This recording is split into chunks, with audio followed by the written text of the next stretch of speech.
Hello my dear students.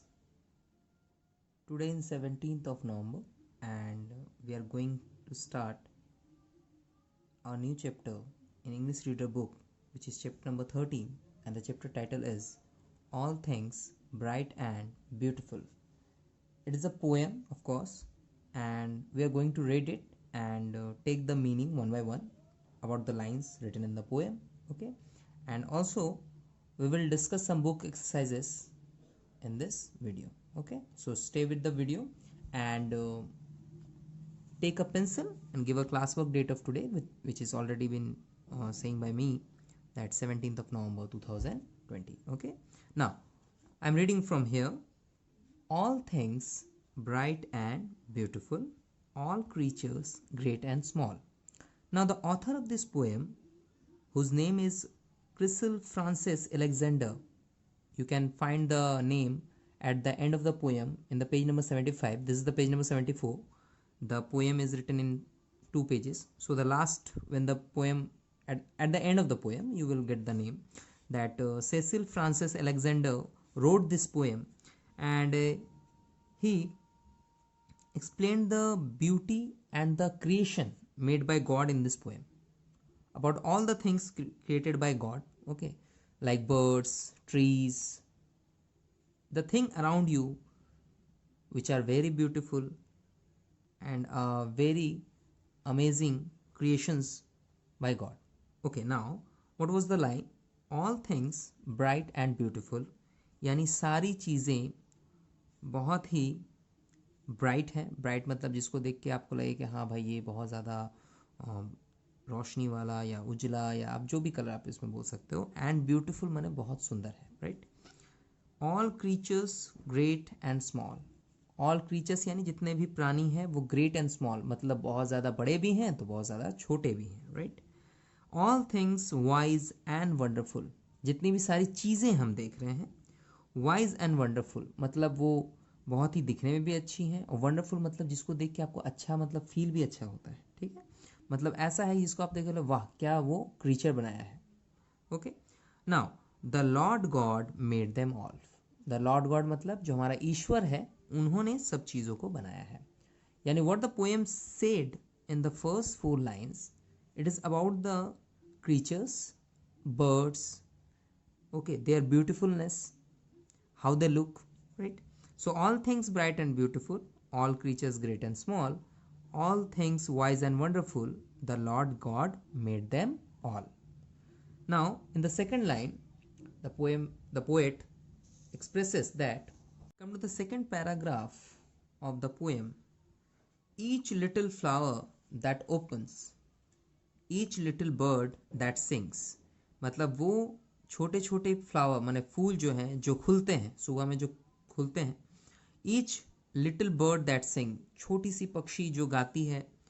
He made their glowing colours, ये God ही हैं जिन्होंने उसके ग्लोइंग यानी जो चमकदार कलर होते हैं जो हमारे आंखों को अच्छे लगते हैं, बनाया है. He made there tiny wings, उनके छोटे छोटे पंखों को भी उन्होंने ही बनाया है. The rich man in his castle. Rich man यानी जो अमीर आदमी होता है, रिच का मतलब अमीर. अमीर आदमी जो कि कासल यानी अपने महल में बैठा हुआ है. The rich poor man at his gate, वो गरीब आदमी जो उसी के गेट पे बैठा हुआ यानी उसके दरवाजे पे बैठा हुआ है. गॉड मेड देम हाई और लावली. गॉड ने उन सभी को बनाया है हाई. हाई यानी जैसे रिच पीपल क्या है, थोड़ा हाई है, थोड़ा ऊंचा स्तर का हो जाता है. लावली मतलब जो कि बहुत ज़्यादा नीचे स्तर का होता है. यानी गरीब आदमी और अमीर आदमी, इन सभी को गॉड ने बनाया है. एंड ऑर्डर्ड देयर स्टेट, वो किस तरह से रहेंगे या वो किस तरह से अपना जीवन में दिख रहे हैं, चाहे वो अमीर दिख रहे हैं चाहे गरीब दिख रहे हैं, ये भी उन्होंने ही तय किया है, ठीक है? So the next lines are the sunset and the morning. Sunset का मतलब जब सूरज डूबता है तो उसे हम सनसेट कहते हैं, और इसका एक रिवर्स वर्ड भी है, ऑपोजिट वर्ड, सनराइज. वैसे उसके बदले में पोएम ने लिखा है, पोएट ने लिखा है पोएम में, the sunset and the morning मतलब जब सूरज डूब रहा हो और जब मॉर्निंग का टाइम हो, यानी सुबह का टाइम जब सूरज उगता है. द रिवर रनिंग बाय मतलब जो नदियां बह रही हैं. The purple headed mountain, see here there are some mountains. Purple headed, purple जो कलर होता है उसका, उसके जो उसका हेड होता है मतलब उसका जो ऊपर का हिस्सा होता है वो पर्पल कलर का दिखता है. That brightens up the sky, ये सारी चीज़ें मिलके स्काई यानी आकाश को, आसमान को ब्राइटन्स करती है, माने उसको उजाला देती है। Coming to the next page my dear students, page number 75। See here, the cold wind in the winter, cold wind किसको बोलते हैं? ठंडी हवा। Likewise right now winter is running by, right? So अभी ठंडा चल रहा है, जाड़े का मौसम है, सो कोल्ड विंड यानी ठंडी हवा। तो बोल रहा है the cold wind in the winter, winter के सीजन में वो जो ठंडी हवा बहती है। द प्लेजेंट समर सन, जब गर्मी का मौसम, समर मतलब गर्मी का मौसम, उस वक्त जो प्लेजेंट सन मतलब जो सूरज होता है उसका जो लाइट आता है, मतलब उसका जो प्रकाश आता है। The ripe fruits in the garden, ripe fruit, ripe मतलब जो फल हमारे पक जाते हैं ना, उसको हम रिप फ्रूट बोलते हैं। ये जो पके हुए फल है गार्डन में जो आपको दिखते हैं, ही मेड देम एवरीवन, वो सारी चीजों को किसने बनाया है? गॉड ने बनाया है। Since the poem has been started, okay, the poet always tried to explain that everything you see around you is made by God. So he explained it one by one, the things which is commonly seen by our eyes in on daily basis, जैसे फल fruit देखना, birds देखना, sky, mountain, river, ये सारी चीज़ें God ने बनाई हैं। The poet again and again explains this thing, that the cold wind in winter, the summer sun, the rip fruits, everything and everyone is made by God. That's why it said that he made them everyone. He, the word he here is used here for God.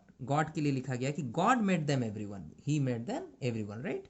Now, the tall trees in the green wood. Green wood का मतलब है जो हरे भरे जंगल होते हैं, मतलब घना जंगल को हम ग्रीन वुड बोलते हैं। वहाँ पे जो लंबे लंबे पेड़ हैं, टॉल ट्रीज, लंबा माने tall.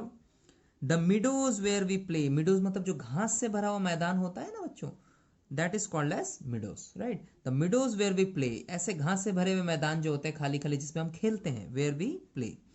The rushes by the water, पानी जो आके किनारे पे लगता है वो।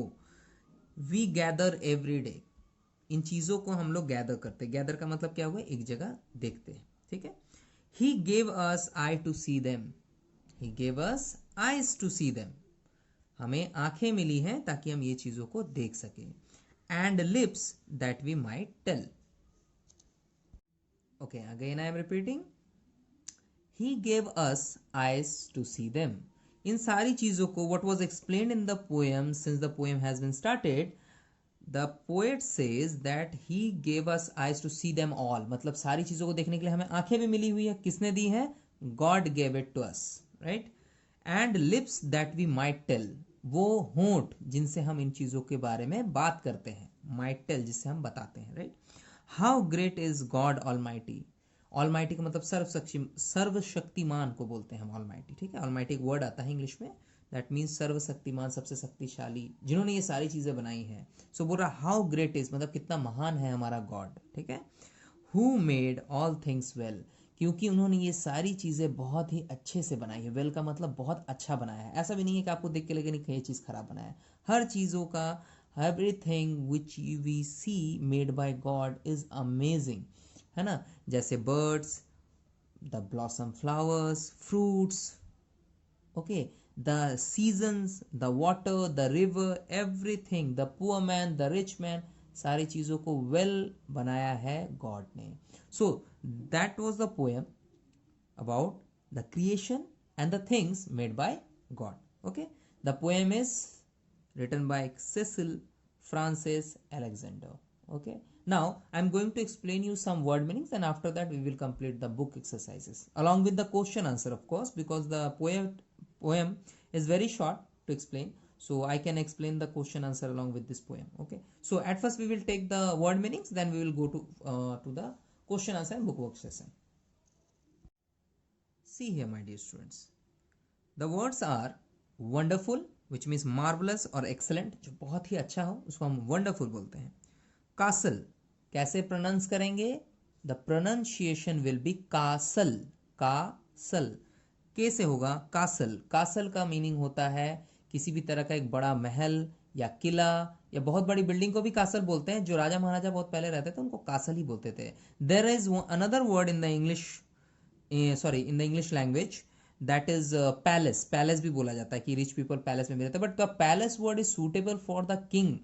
ओके, सो कासल वर्ड बोलते हैं उन घरों के लिए जो बहुत बड़े आकार के होते हैं, right, and lived by rich people, जहाँ पे अमीर लोग रहते हैं। प्लेजेंट, प्लेजेंट मतलब डिलाइटफुल। आप बोलोगे सर डिलाइटफुल का मतलब क्या है? प्लेजेंट का मतलब है जो आपको थोड़ा सा आनंदित करे, उसको हम प्लेजेंट बोलते हैं। This word comes from the English word pleasure. Pleasure का मतलब खुश होना या खुश करना होता है, आनंद होना होता है, सुखी होना होता है, उससे बना है प्लेजेंट। प्लेजेंट मतलब जिसको देख के आपको अच्छा लगे। नाउ मीडोज, मीडोज का मतलब होता है वो मैदान जो घास से भरा है, खाली है। Likewise some ground around us where we play, okay, at sorry in evening, हम लोग जब शाम में खेलने जाते हैं तो कोई मैदान होता है ना जिसपे हम खेलते हैं, उसको हम मिडोज बोल सकते हैं, राइट। सो मिडोज को हम बोलेंगे घास से भरा मैदान, which means grassland. And tiny, क्या पढ़ेंगे? टाइनी, टीनी मत पढ़ना इसको। The pronunciation, actual pronunciation is tiny. Tiny का मतलब होता है स्मॉल से भी छोटा। इफ आई से अ स्मॉल रॉक, तो अगर एक छोटा सा सैंड होगा, सैंड जिसको हम बालू बोलते हैं, तो उस पर्टिकुलर सैंड को हम बोलेंगे टाइनी, मतलब एकदम ही छोटा। सो टाइनी का मतलब है वेरी लिटिल, ऑब्वियसली। स्टेट का मतलब लैंडेड प्रॉपर्टी, मैंने किसको क्या दिया है उसको लिए हम लोग स्टेट वर्ड यूज करते हैं। नेक्स्ट है ग्रीन वुड, थिक फॉरेस्ट यानी घना जंगल, उसको हम इंग्लिश में ग्रीन वुड बोलते हैं। रशेस, रीडेड अ वाटर प्लांट, हम बोले थे ना कि पानी के एक तरफ आना, मतलब पानी से लगा हुआ जितने भी प्लांट आपको दिखेंगे, मतलब जो नदी किनारे होता है, लेक के किनारे होता है, सो उसको हम बोलते हैं रशेस, ठीक है। So these are the word meanings from this chapter. Now we will finish the book work and the question answer also. Now my dear students, open your copy and write down the classwork of today, which is already I have given you 17th of November, and write down the chapter number and name. Chapter 13 it is, and all things bright and beautiful is the title of the chapter or the chapter name. Now answer these questions, whereas there are 5 questions in the book, okay, and I'm going to explain it one by one. The first question says, and asked by the book is, who made all things bright and beautiful? The answer is very simple. We need to just put the name of the person, which means God. So we will write, God made all things bright and beautiful. Very short and simple answer to remember, that who made, then God made. Okay, the rest part of the question will be again used. Our next question is, what did God make for the bird? What is the meaning of the question? कि God make for the bird, मतलब God ने bird के लिए क्या बनाया है? God made their glowing colors and tiny wings. Two things made for the bird by the God. God made their glowing colors, माने अच्छे कलर्स बनाए हैं, अलग अलग कलर के हमें बर्ड्स दिखते हैं, एंड टाइनी विंग्स माने छोटे छोटे उनके जो पंख होते हैं उन्होंने वो बनाया है. Our next question is, where do the rich man live? You can take this answer from the book, that rich man live in castle, right? बताया था ना कि किले में, पैलेस यानी महल में, जो भी आपको बोलना है. So that was the answer. Here is your answer. Rich man lives in his castle. Remember, जब हम सिंपल प्रेजेंट टेंस में किसी और व्यक्ति की बात करते हैं तो वहाँ पे वर्ब फॉर्म में एस लगता है, right. So where do the rich man live लिखा हुआ है, इसका मतलब हम इसका सेंटेंस को कुछ इस तरह बनाएंगे कि rich man leaves in his castle. वो वहाँ रहता है. कहाँ रहता है? कासल में. कौन रहता है? रिच मैन यानी अमीर आदमी, right. Now the next question is, what is the use of eyes for us? आंखों का क्या जरूरत है, क्या यूज है हमारे लिए? What is the use of eyes for us, right. Here's your answer. The use of eyes is to see everything made by God. यानी जो आंखों का यूज है, उसकी जो जरूरत है वो क्यों है? टू सी मतलब देखने के लिए, वो सारी चीजें, एवरीथिंग मेड बाय गॉड, जो गॉड ने बनाई है. Our next question is, where do the tall trees grow? So the answer will be, the tall trees grow in the green wood. Again, where do the tall trees grow? कहाँ पे, where का मतलब कहाँ, कहाँ वो उगते हैं, कौन से, the tall trees. So the tall trees grow in the green wood. So that was the answer of all the questions. Now we will moving forward to the book exercises. So open your book. The page number would be 76. So my dear students, open page number 76 in your English reader book. You will get some exercises from that chapter which I have just read before, chapter number 13. Okay, so here is the first book exercise which said write true or false. आपको true false बताना है. There are some statements or lines और आपको बताना है ये सही है या नहीं. Right now, creatures are great and small. It's a true statement, right? वो great भी है और small भी है, तो हम लिखेंगे true. The mountains is blue headed. Now this is a false, यानी एक गलत statement है, because the poem says the mountains are purple headed. You can find the answer in the book and the chapter कि वहाँ पे purple word लिखा हुआ है कलर, है ना, तो यहाँ blue headed ये wrong हो जाएगा. The mountain is blue headed, it's a false answer. Now again, lips are to pray and thank God. Of course, lips भगवान ने क्यों दिए हैं, ताकि हम pray कर सके गॉड्स को. ठीक है, तो यहाँ पे हो जाएगा true, right? Now again, birds have no wings. पक्षियों की कोई भी पंख नहीं होते. It's a false, right? पक्षियों के ही तो पंख होते हैं. Birds have wings. यहाँ पे no लिखा हुआ, इसका मतलब ये गलत है. We have eyes to hear. हमारे पास आंखें हैं सुनने के लिए. Hear को सुनना कहते हैं. सुनना, या आप लिसन भी बोल सकते हो. सो यहाँ पे हियर लिखा है, सुनना ही मीनिंग निकलता है. तो आई, क्या आंखों से हम सुनते हैं? बिल्कुल नहीं, हम आंखों से देखते हैं. We have eyes to see, not hear. So ये भी फॉल्स है. Right now again the last one, the wind is cold in winter. Of course the wind is cold. Wind माने हवा, कोल्ड मतलब ठंडा, और विंटर मतलब जाड़े का मौसम, ठंडे का मौसम. सो जब हमारा जाड़े का मौसम होता है, जाड़े की ऋतु आती है, तो उस वक्त विंड जो है, हवा जो है, वो कोल्ड ही होता है. सो ये ट्रू है, ये सही बात है. Okay, now moving forward to the exercise number 3, match the column. Now see my dear students, match the column will say some items are written over here in the with the heading of quality and the things are written over here. So we need to match the quality with the things. The suitable word of quality will be matched with the things. Okay, now the first one is little. So what would be the matching word here? Little. Little will be birds. So A number. Almighty. Almighty will be God. So B number. Tiny will be wings. C number. Pleasant will be summer, just parallel to the answer, D number. Glowing will be color, and purple headed will be matched with mountain. All answers are completed. You can also match with the line. Okay, so but I can say you that this particular process is good instead of you are marking the lines, because it can be matched, right? So better होगा कि आप numbers they दो. You can see the numbers along with the answers, right? वो numbers आपको दिख जाएंगे, तो ए वाले का आंसर ये है, बी का ये है, तो इस तरह से आप लर्न कर सकते हो, right? So now come to the page number 77 my dear students. Now see है my dear students, divide the given words in 2 columns. God made, man made.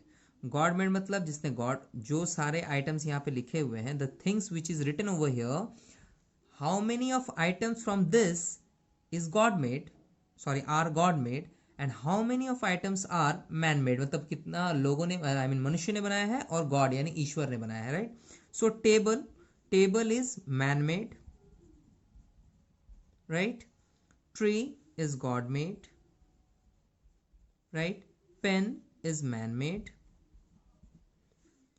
cow is God made, forest is also God made. Okay, now radio is man made, car is man-made, river is God-made, swimming pool is man-made,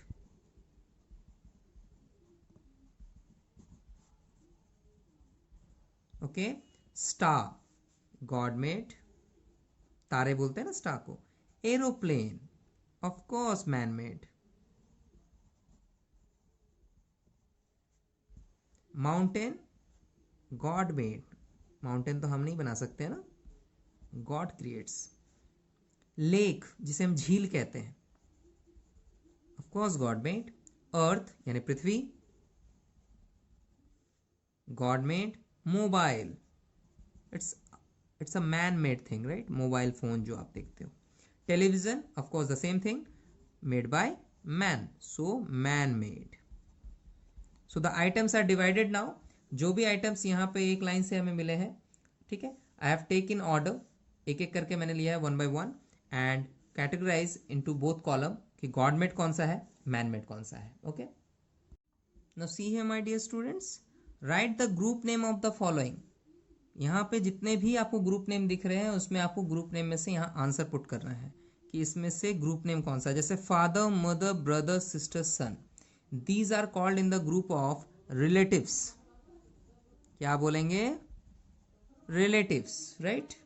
उसके बाद second one में है mango banyan neem teak guava, these are all called as trees, these are trees name. Coat frock jacket cap shirt, these are all garments और clothes, तो हम clothes डाल देते हैं right. Again India Nepal America Pakistan Sri Lanka, these are country group name, so countries.